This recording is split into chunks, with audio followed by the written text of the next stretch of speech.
जय हिंद साथियों। आज हम शुरू करते हैं यूपी लेखपाल मुख्य परीक्षा की ग्रामीण प्रवेश की 9वीं क्लास। इससे पहले 8 क्लास मैंने अपलोड कर दी हैं, आप देख सकते हैं। प्ले लिस्ट में जाके सारी क्लास आपको मिल जाएंगी। तो पहला क्वेश्चन है, कौन सी उपभाषा राज्य के पश्चिमी भागों रोहिलखंड और ऊपरी दोआब में बोली जाती है? मतलब कि रोहिलखंड और ऊपरी दोआब में बोली जाती है।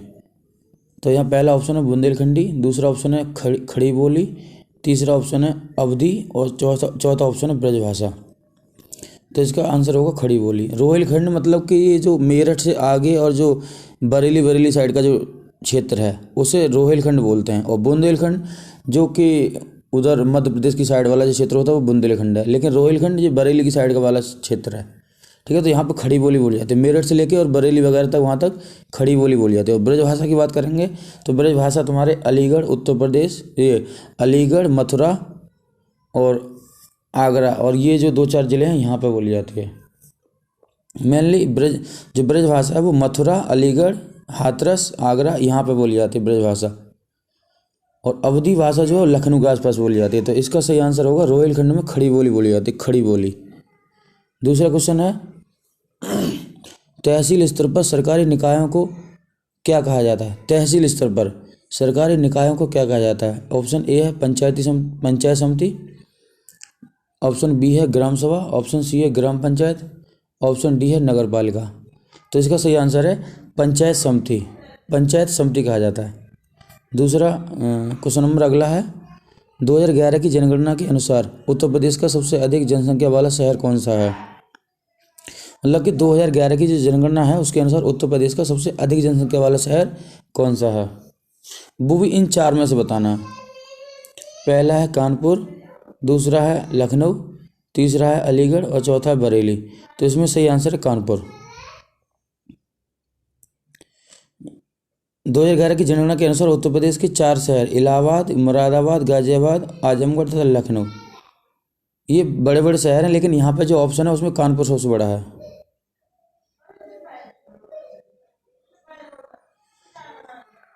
सबसे ज़्यादा जनसंख्या उत्तर प्रदेश में बात करते हैं तो इलाहाबाद, ये जो इलाहाबाद डिस्ट्रिक्ट है प्रयागराज, उसकी ज़्यादा होगी। लेकिन ऑप्शन में जो है 4, कानपुर, लखनऊ, अलीगढ़ और बरेली, तो यहाँ पे कानपुर की सबसे ज़्यादा है।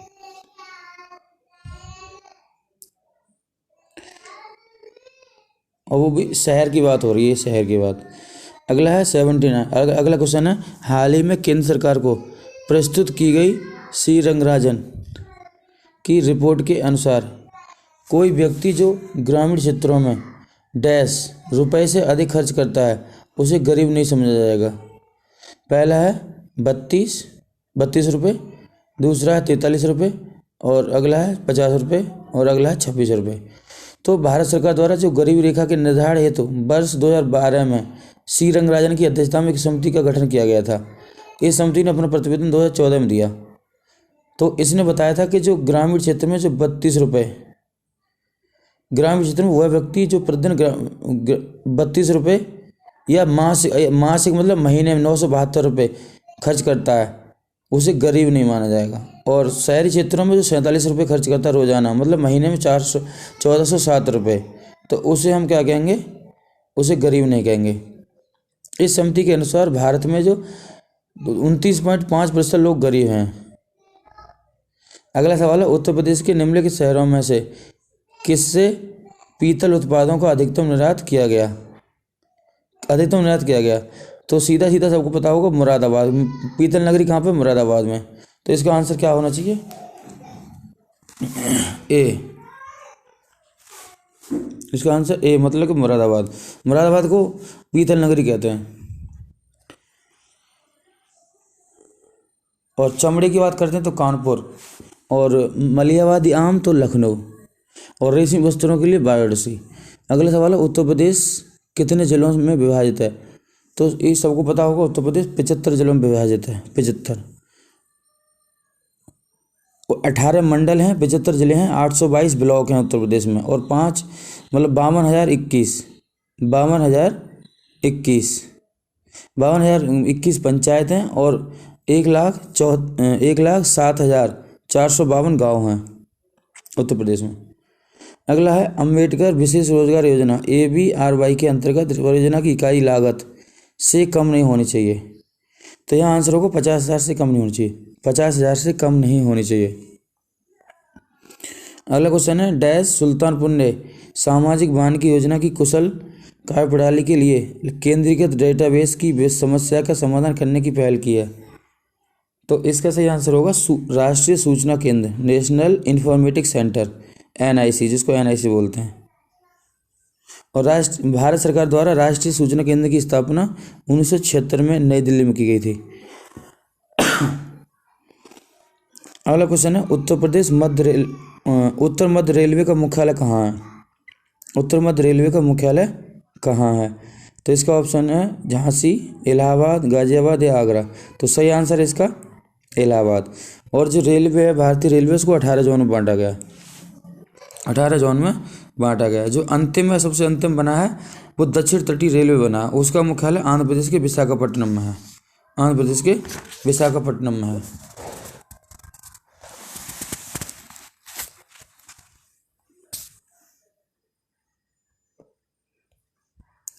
अगला सवाल है भारत में स्थित किस शहर को विश्व का सबसे पुराना शहर माना जाता है? तो पहला ऑप्शन है कुशीनगर, दूसरा ऑप्शन है वाराणसी, तीसरा ऑप्शन है आगरा और चौथा ऑप्शन है सारनाथ। तो यहाँ पे सही आंसर होगा वाराणसी। भारत में स्थित वाराणसी को विश्व का सबसे पुराना शहर माना जाता है। वाराणसी भारत के उत्तर प्रदेश राज्य का प्रसिद्ध नगर है। इसे बनारस और काशी भी कहते हैं, इसे बनारस भी कहते हैं, इसे काशी भी कहते हैं। अगला क्वेश्चन है चमड़े की वस्तुओं के लिए प्रसिद्ध जिले हैं, अभी मैंने बताया था। तो इसका सही आंसर होगा आगरा और कानपुर, आगरा और कानपुर। आगरा और कानपुर में चमड़े का उद्योग बहुत ज़्यादा है। अगला क्वेश्चन है इंदिरा आवास योजना IAY, इंदिरा आवास योजना जो एक केंद्र समर्थित योजना है का राज्य सरकार के साथ लागत सहभाजन अनुपात क्या है? तो इसका सही आंसर होगा 75-25, 75-25। जो केंद्र सरकार है वो 75% पैसा देती है और राज्य सरकार है वो 25% देती है। 2016 में, वर्ष 2016 में भारत सरकार द्वारा इंदिरा आवास योजना का नाम बदलकर प्रधानमंत्री आवास योजना कर दिया गया है। अगला सवाल है भू कृषि का रिकॉर्ड कौन सा है? गिरदावरी, पंचनामा, जमाबंदी, खतौनी। तो इसका सही आंसर होगा गिरदावरी। गिरदावरी भू रिकॉर्ड रखता है। अगला सवाल है एक बिस्वा एक बीघा से क्या अनुपात है? एक बिस्वा का एक बीघा से क्या अनुपात है? तो पहला है आधा, दूसरा 1/4, C है 1/10 और D है 1/20। तो यहाँ पर D आंसर सही होगा। एक बीघा में 20 बिस्वे होते हैं, 20 बिस्वा होते हैं। अगला सवाल है 1 एकड़ कितने वर्ग गज के बराबर होता है? 1 एकड़ कितने वर्ग गज के बराबर होता है? पहला ऑप्शन है 48 से 40, दूसरा ऑप्शन है 2025 और C ऑप्शन है 4425 और D ऑप्शन है 3025। तो इसका सही आंसर है A, मतलब 4840। 1 एकड़ जो 4840 वर्ग गज के बराबर होता है, मतलब 1 एकड़ में 32 कट्ठा होते हैं, 1 एकड़ में 32 कट्ठा होते हैं। अगला सवाल है NREGP का पूर्ण रूप क्या है? NREGP का पूर्ण रूप क्या है? तो इसका सही आंसर होगा national rural employment guarantee programme, national rural employment guarantee programme. मतलब अगर हिंदी में कहें तो राष्ट्रीय ग्रामीण रोजगार गारंटी कार्यक्रम। नरेगा, और इसी को कहा गया नरेगा कहा गया। इसकी शुरुआत सितंबर 2005 में हुई थी, सितंबर 2005 में हुई थी, लेकिन उत्तर प्रदेश में इसकी शुरुआत 2006 में हुई थी। नरेगा का नाम बदलकर मनरेगा महात्मा गांधी के नाम पर वर्ष 2009 में कर दिया गया। मनरेगा के अंतर्गत जरूरतमंद अकुशल जो श्रमिक होते हैं, अकुशल जो स्किल्ड नहीं है, उनको 100 दिन का रोजगार उपलब्ध कराया जाता है। अगला क्वेश्चन है जिला अस्पतालों के लिए भारतीय लोक स्वास्थ्य मानकों के अनुसार 10 लाख जनसंख्या वाले प्रत्येक जिले के कम से कम कितने बिस्तर होने चाहिए? प्रत्येक जिले में कम से कम कितने बिस्तर होने चाहिए? तो यहाँ पर सही आंसर होगा 350, 350। अगला क्वेश्चन है घरेलू व्यक्तिगत सौर जल हीटर। घरेलू व्यक्तिगत सौर जल हीटर के आर्थिक सहायता योजना के अंतर्गत, आर्थिक सहायता योजना के अंतर्गत वो किसका, घरेलू व्यक्तिगत सौर जल हीटर के अंतर्गत उत्तर प्रदेश राज्य में क्या प्रोत्साहन दिया गया है? तो इसमें छूट दी जा रही है, ठीक है, सरकार ने छूट दी थी। अगला क्वेश्चन है उत्तर प्रदेश की प्रमुख व्यावसायिक फसल क्या है? तो पहला ऑप्शन है गेहूँ, गन्ना, मक्का या चावल। तो इसका सही आंसर होगा गन्ना। व्यावसायिक प्रमुख व्यावसायिक फसल क्या है? गन्ना। कॉमर्शियल, व्यवसायिक मतलब कॉमर्शियल। अगला क्वेश्चन है एक ग्राम पंचायत में ग्राम के वार्डों से चुने हुए कितने सदस्य होते हैं जिन्हें पंच कहा जाता है? तो पहला ऑप्शन है 5 से 20, दूसरा ऑप्शन 7 से 17, तीसरा ऑप्शन 10 से 20 और चौथा ऑप्शन है 5 से 9। तो इसका सही आंसर होगा 7 से 17। 7 कम से कम 7 और ज़्यादा से ज़्यादा 17 सदस्य होने चाहिए जिन्हें पंच कहते हैं ग्राम पंचायत में। अगला क्वेश्चन है उत्तर प्रदेश के उच्च न्यायालय के मुख्य न्यायाधीश की नियुक्ति करता है, मतलब कौन करता है? उच्च न्यायालय के मुख्य न्यायाधीश की नियुक्ति कौन करता है? प्रधानमंत्री करता है या फिर भारत का राष्ट्रपति करता है या सर्वोच्च न्यायालय का मुख्य न्यायाधीश करता है या राज्यपाल करता है? तो यहाँ पे क्या होगा? भारत का राष्ट्रपति करता है।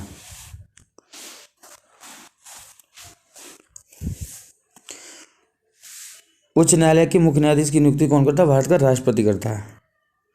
अगला सवाल है उत्तर प्रदेश में एक वर्ष में न्यूनतम कितने ग्राम सभा की बैठक होनी चाहिए? तो पहला ऑप्शन है 3, दूसरा ऑप्शन है 4, तीसरा ऑप्शन है 6 और अगला ऑप्शन है 2। तो यहाँ पर होगा, इसका सही आंसर होगा 2, कम से कम 2 होनी चाहिए। प्रत्येक गांव का 18 वर्ष या उससे अधिक आयु के लोग ग्राम सभा के सदस्य होते हैं। ग्राम सभा की बैठक की अध्यक्षता मुखिया या सरपंच करता है। ग्राम सभा की एक वर्ष में कम से कम 2 बैठक होनी चाहिए। यदि सरपंच चाहे तो इससे अधिक भी कर सकता है।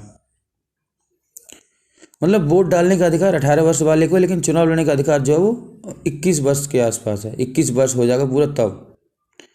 अगला क्वेश्चन, एक व्यक्ति के लिए पंचायत का सदस्य बनने की न्यूनतम आयु कितनी है? तो जो मैंने अभी बता दिया 21 वर्ष है। अभी जो बताया वो यही था, 21 वर्ष है।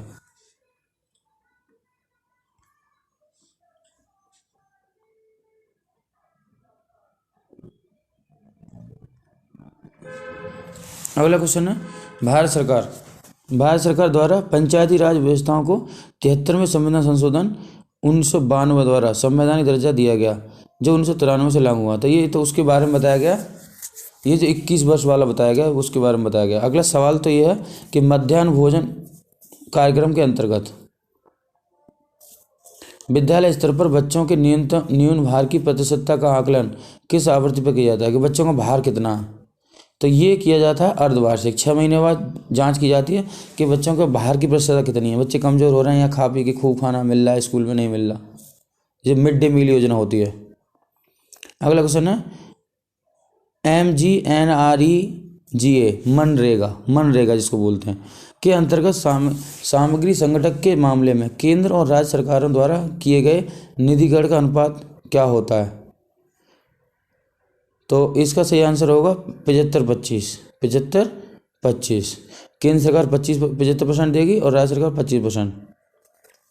और जो पूर्वोत्तर राज्य हैं वहाँ पर 90-10 का है। पूर्वोत्तर राज्यों में जो नॉर्थ ईस्ट के हैं, जो असम, मेघालय, मणिपुर, यहाँ पर इन सब राज्यों में क्या होगा कि जो केंद्र सरकार है वो 90% देती है और राज्य सरकार 10%।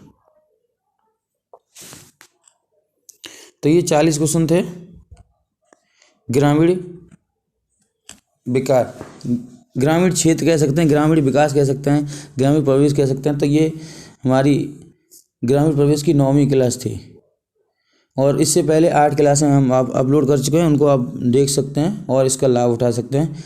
और वीडियो अच्छी लगती है तो चैनल को सब्सक्राइब करें। आगे और भी वीडियो आती रहेंगी, जनरल नॉलेज की भी आएंगी जिसको सामान्य ज्ञान कहते हैं, और हिंदी की भी वीडियो अपलोड होंगी जल्दी ही। Thank you.